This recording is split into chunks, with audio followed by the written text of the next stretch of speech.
जंगल के पास एक घास का मैदान था। एक मोटा ताजा गधा रोज वहां हरी घास चरने आया करता था। एक दिन वह बड़े मजे से घास के मैदान में चर रहा था। तभी जंगल से एक भेड़िया वहां आ गया। वह शिकार की तलाश में निकला था। उसे बड़े जोरों की भूख लगी थी। गधे को देख वह बड़ा खुश हुआ और सोचने लगा, इस गधे का शिकार कर कई दिनों के भोजन का बंदोबस्त हो जाएगा। वह अवसर की ताक में एक पेड़ के पीछे छिप गया और गधे पर नजर रखने लगा।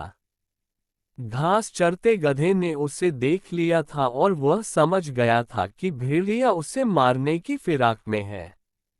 वह ये सोच ही रहा था कि भेड़िया उसकी ओर आने लगा। जान बचाने के लिए गधे ने एक युक्ति लगाई और वह लंगड़ाकर चलने लगा।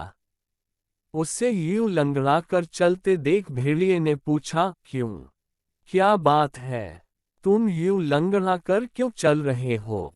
क्या बताऊं भेड़िए भाई, मेरे पैर में कांटा चुभ गया है। बड़ा दर्द हो रहा है, इसलिए यूं लंगड़ाकर चल रहा हूं। क्या तुम ये कांटा निकाल दोगे? भेड़िया चकित होकर बोला, मैं जानता हूँ भेड़िए भाई, तुम मुझे खाने के बारे में सोच रहे हो, मगर जब तुम मुझे खाओगे तब ये कांटा तुम्हारे गले में अटक सकता है, इसलिए इसे निकालना जरूरी है। भेड़िए ने सोचा, गधा सही कह रहा है। खाते समय मैं बेकार की मुसीबत क्यों मोल लूं? इसका कांटा निकाल ही देता हूं, फिर इसे मार कर मजे से खाऊंगा। वह बोला, जरा दिखाओ तो तुम्हें कहाँ कांटा चुभा है। गधे ने अपना पैर उठा दिया।